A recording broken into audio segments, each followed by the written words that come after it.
কি আমি এই খারাপ গাড়িতে আপনাকে নিয়ে যাবো বলুন? খারাপ গাড়িতে নিয়ে যাওয়ার ব্যাপারে তো তাহলে এখানে সলিউশন কি আছে? তো একটা সলিউশন সেটা তো আপনারা বলতে পারবেন, বিকজ আপনি কোম্পানির হয়ে চাকরি করছেন। হ্যাঁ, তো কোম্পানি যেটা আমাকে দেখেছে সেটা আপনাকে দেখিয়েছে। আপনি দেবেন চাইলে, না দেবেন ছেড়ে দিন, দিতে হবে না দাদা। এখানে আমার এখন খরচা আছে, আপনাকেই আমি নিয়ে গেছিলাম, আমি এমনি ঘুরতে আসিনি। আমার এখন 100 টাকা খরচ হবে, এতে দিতে হবে না, ছেড়ে দিন দাদা। আমরা ভিক্ষা লেইনি, কাজ করছি, টাকা নিচ্ছি ভাই। খারাপ হয়ে গেছে, এখন এই গাড়িটা ঠেলে আমাকে নিয়ে যেতে হবে। আপনাদের সেটাও তো বুঝতে হবে যে এটা মানুষের গাড়ি খারাপ হয়ে গেছে। এখানে আজকে আমার সাথে একটা কাস্টমারের ঝামেলা হলো। কেন হলো, কী জন্য হলো, আগে এই ফার্স্ট ভিডিওটি আপনারা দেখুন পুরো শেষ পর্যন্ত, তারপরে আমি কিছু কথা বলবো যে কেন, কি বিষয় নিয়ে এই আমাদের মানে কাস্টমারদের সাথে রাইডারদের ঝামেলা হয়, কি নিয়ে। তা আজকে আমার সাথে কি নিয়ে ঝামেলা হয়েছিল সেই বিষয়ে কিছু কথা হলো। তো চল আগে ভিডিওটাকে দেখো, তারপরে আমি বলছি কেন কি। গাড়ি মনে হচ্ছে পাঞ্চার হয়ে গেছে, একটা বুক করে নিন, গাড়ি বুক করে নিন, পাঞ্চার হয়ে গেছে। আপনার একটা এই র্যাপিডো অ্যাপটা অন করুন, র্যাপিডো অ্যাপটা, ভিগেলস, এটা কি? রিপেয়ার। হ্যাঁ, ওটা দিলে 83 টাকা। এই 83 টাকাটা আমি এবার কিভাবে দেবো? ব্যাপারটা হচ্ছে যে আমাকে তো তাহলে এখান থেকে আবার এক্সট্রা খরচ দিয়ে তো আমাকে। তা আপনি কত দেবেন আমাকে?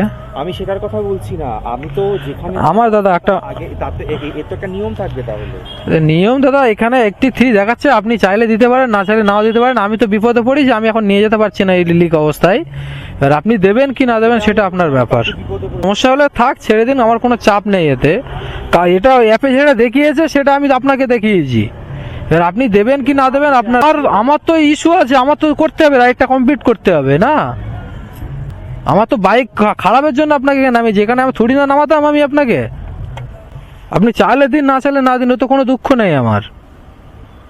আমার গাড়ির সমস্যার জন্য আপনাকে আমি এখানে ড্রপ করলাম। তাহলে কি আমি এই খারাপ গাড়িতে আপনাকে নিয়ে যাবো বলুন? খারাপ গাড়িতে নিয়ে যাওয়ার ব্যাপারে তো তাহলে এখানে সলিউশন কি আছে? তো একটা সলিউশন সেটা তো আপনারা বলতে পারবেন, বিকজ আপনি কোম্পানির হয়ে চাকরি করছেন। হ্যাঁ, তো কোম্পানি যেটা আমাকে দেখেছে সেটা আপনাকে দেখিয়েছে। আপনি দেবেন চাইলে, না দেবেন ছেড়ে দিন, দিতে হবে না দাদা। এখানে আমার এখন খরচা আছে, আপনাকেই আমি নিয়ে গেছিলাম, আমি এমনি ঘুরতে আসিনি। আমার এখন 100 টাকা খরচ হবে, এতে দিতে হবে না, ছেড়ে দিন দাদা, কোনো অসুবিধা নেই।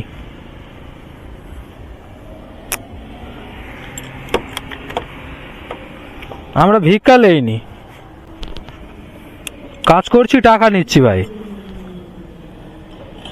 আমার গাড়িটা খারাপ হয়ে গেছে, এখন এই গাড়িটা ঠেলে আমাকে নিয়ে যেতে হবে। আপনাদের সেটাও তো বুঝতে হবে যে এটা মানুষের গাড়ি খারাপ হয়ে গেছে এখানে।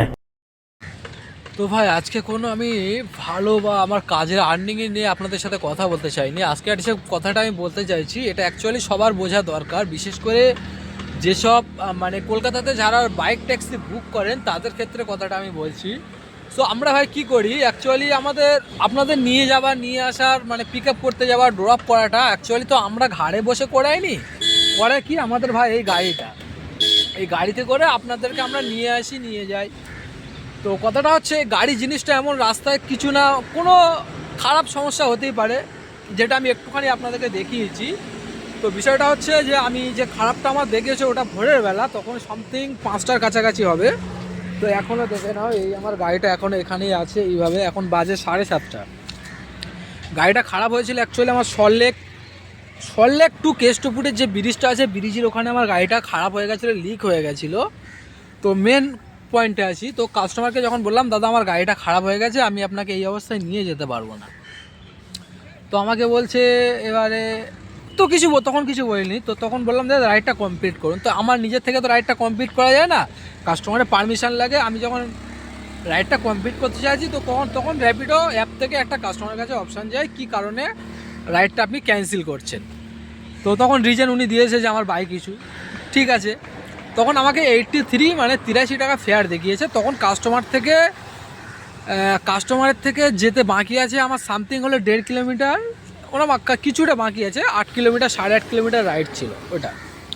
তো 1.5 কিলোমিটার যখন বাকি আছে তো কাস্টমারের আমি ফেয়ার দেখিয়েছি 83 টাকা। তো বলছি দাদা আমি কেন দেবো, আমাকে উনি পয়েন্টে প্রশ্ন করেছেন যে আমি দাদা ফেয়ারটা কেন দেবো। তো অ্যাকচুয়ালি দাদা আপনি যদি ফেয়ারটা না দেন তো ফেয়ারটা কে দেবে, কোম্পানি কি দেবে আমাকে? আমি তো কোম্পানিকে আনতে যাইনি, কোম্পানি কোলে উনি বলছেন না আপনি তো কোম্পানির কোলে কাজ করছেন। হ্যাঁ আমি দাদা কোম্পানি কোলে কাজ করছি, কিন্তু আপনি নিয়ে যাচ্ছি তো আপনাকে, টাকাটা তো আপনারাই দেবে আমাদের। তো এটাই একটা কিছুদিন আগে একটা ভিডিও দেখেছিলাম দাদার ভিডিও। তো কি নামটা মনে আসছে না আমার সঠিক। তার একটা মহিলা কাস্টমার ছিল, তার বলছে তো গাড়ি খারাপ হয়ে গেছে তো আমি কেন ফেয়ার দেবো। তো ভাই আপনাদের ক্ষেত্রে একটা কথা বলি, আমরা নিয়ে যাচ্ছি আপনাদেরই, তো গাড়ি কখন খারাপ হবে না হবে সেটা তো আমরা বলতে পারছি না ভাই। সেটা তো আমাদের মানে আমরা তো ঘাড়ে করে আপনাদের নিয়ে যাবো না, নিয়ে যাবে তো আমার এই গাড়িটা। তো গাড়িটা যদি খারাপ হয়ে যায়, যদি আধা রাস্তায় গিয়ে লিক হয়ে যায় বা অন্য কোনো কারণে গাড়ি স্টার্ট না নেয় বা গাড়ির তেল যদি শেষ হয়, সেটা অ্যাকচুয়ালি ওটা রাইডারই দোষ, কারণ তার গাড়িতে তেল না থাকলে সে কাস্টমার তুলবে কেন, এটা একটা পয়েন্ট আছে। কিন্তু গাড়িটা তো আমার তেল শেষ না, গাড়িটা আমার লিক হয়ে গেছে, পাংচার হয়ে গেছে, এই অবস্থাতে আমি নিয়ে যেতে পারবো না। নিয়ে গেলে যাদের টিউবলেস টায়ার আছে তাদের মানে টায়ারটা নষ্ট হয়ে যাবে, আর যাদের টিউ আছে তাদের টিউটা নষ্ট হয়ে যাবে। তো এটা তো ভাই আপনাদের বোঝা দরকার। এবারে আসি আপনাদের ফুল ভিডিওটাতে। তো অ্যাকচুয়ালি আমি লাস্টেও বলে দিই যে কাস্টমার আমাকে টাকাটা দিয়েছে, পুরো টাকাটা দিয়েছে, আমি বলিনি। কিন্তু কখন দিল, যখন ওনাকে বলেছি যে আপনি যদি না দিতে চান তো আমি জোর করবো না, আপনার দিতে হবে না, আপনি চলে যান। তো এই কথাটা আমাদের কেন খারাপ মাইন্ডে বলতে হবে দাদা? এটা তো আপনাদের দাদা বলো আর দিদিরা বলো, যারাই যাতায়াত করেন না কেন, তো এটা তো আপনাদের বোঝার দরকার যে আমরা কি কারণে কি জন্য আপনাদেরকে মাঝ রাস্তায় মানে নামিয়ে দিতে হচ্ছে আর রাইডটা আমার কমপ্লিট করতে হচ্ছে। তো আমরা রাত্রে ভোরবেলা ঠান্ডার সময় এখনও ছবিটা পড়ে আছি, 7:30 8টা বাজে, এই ঠান্ডার সময় আমাদের কোনো শখ আছে যে আপনার মাঝ রাস্তাখানেকে নামিয়ে দিয়ে আপনার কাছে এক্সট্রা পয়সা নেবো? আর আমি তাছাড়া এক্সট্রা পয়সাও চাইনি দাদার কাছে যে দাদা আমার পুরো রাইডটা ওখানে কমপ্লিট করলাম, যে ফেয়ারটা দেখিয়েছে সেইটা দেবে। তার উপরে উনি হাজার প্রশ্ন করছে, কেন দেবো, কী জন্য দেবো, কী জন্য আপনি কোম্পানির কাছে কাজ করছেন, কোম্পানিকে বলুন। তো এগুলো কোনো কথা হয় ভাই? আপনাদেরও তো এটা বুঝতে হবে যে আমরা টাকাটা কেন চাইছি। আমি তো নিজে থেকে চাইছি না, আমার রাইডে এটা দেখাচ্ছে, এটা তো আপনাকে দিতে হবে। তো ভাই কিছু বলার নেই, এগুলো প্লিজ যারা বাইক বুক করুন, যারা বাইক ট্যাক্সি যাতায়াত করেন, অফিসে যান, নিজের দায় বেদায় যে কাজেই যান না কেন, এটা আপনারা অবশ্যই আপনাদের বোঝা দরকার যে একটা রাইডার কত কষ্ট করে। এই ভোরবেলা শীতকালে আপনাদেরকে এক জায়গা থেকে নিয়ে আরেক জায়গায় নিয়ে যাচ্ছি, আপনাদের বাড়ির সামনে তুলে অফিসে নিয়ে যাচ্ছি, অফিসের সামনে থেকে তুলে বাড়ির সামনে নামিয়ে দিচ্ছি। তো আমরা পয়সার জন্য করছি না। মাঝ রাস্তায় যদি গাড়ি খারাপ হয়ে যায় তাতে আমাদের কি দোষ আছে ভাই? এটা গাড়ি, তার রবার আপনাকে নিয়ে চলে যাবে।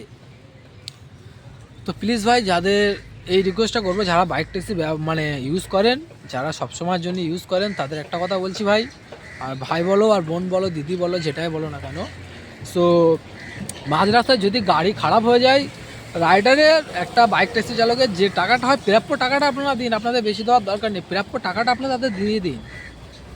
তো চলো ভাই, আজকের ভিডিও এখানেই, আপনাদের এটা বলার ছিল। সো আর কিছু বলবো না আজকে ভাই, এমনিতে মুডটা অফ আছে। এক তো কাস্টমারের সাথে ঝামেলা হলো, দ্বিতীয়ত ভাই সেই 5টা থেকে এখন 7:30 বাজে এখানে বসে আছি, এইরকম আমার গাড়িটা আছে এই লিক অবস্থায় আছে, এইভাবেই আমি বসে আছি, এখনও কোনো দোকান খুলিনি। ভোর 3টের সময় বার হয়েছি, এখন 7টা বাজে, 200-300 টাকা আর্নিং করে এইভাবে বসে আছি। শীতকালে গাড়ি না সারলে বাড়ি যেতে পারবো না, কাজও করতে পারবো না।